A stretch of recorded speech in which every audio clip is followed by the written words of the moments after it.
శంషాబాద్ మండలం బహదూర్గూడలో భూముల వివాదం కొనసాగుతున్న నేపథ్యంలో మాజీ మంత్రి మహేశ్వరం ఎమ్మెల్యే సబితా ఇంద్రారెడ్డి బీఆర్ఎస్ నాయకుడు పటోళ్ల కార్తిక్ రెడ్డి రైతులను పరామర్శించారు.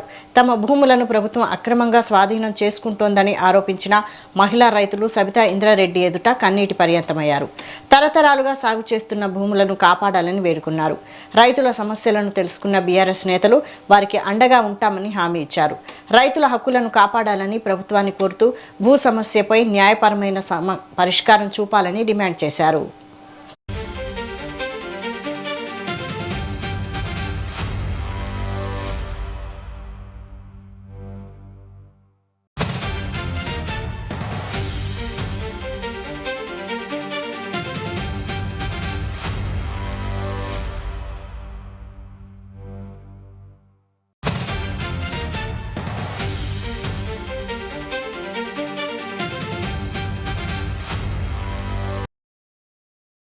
రంగారెడ్డి జిల్లా బహదూర్గూడ భూ వివాదం మరింత ఉద్రిక్తంగా మారింది.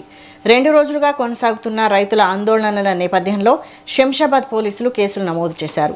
విధుల్లో ఉన్న పోలీసులపై రాళ్లు, కుర్చీలు విసరడంతో పాటు కారం చల్లి దాడి చేశారని ఎస్ఐ వనజ ఫిర్యాదు చేసినట్లు పోలీసులు తెలుస్తోంది. మరోవైపు భూములు ఇచ్చేందుకు నిరాకరిస్తున్న రైతులు పోలీసుల మధ్య తీవ్ర వాగ్వాదం చోటు చేసుకుంది.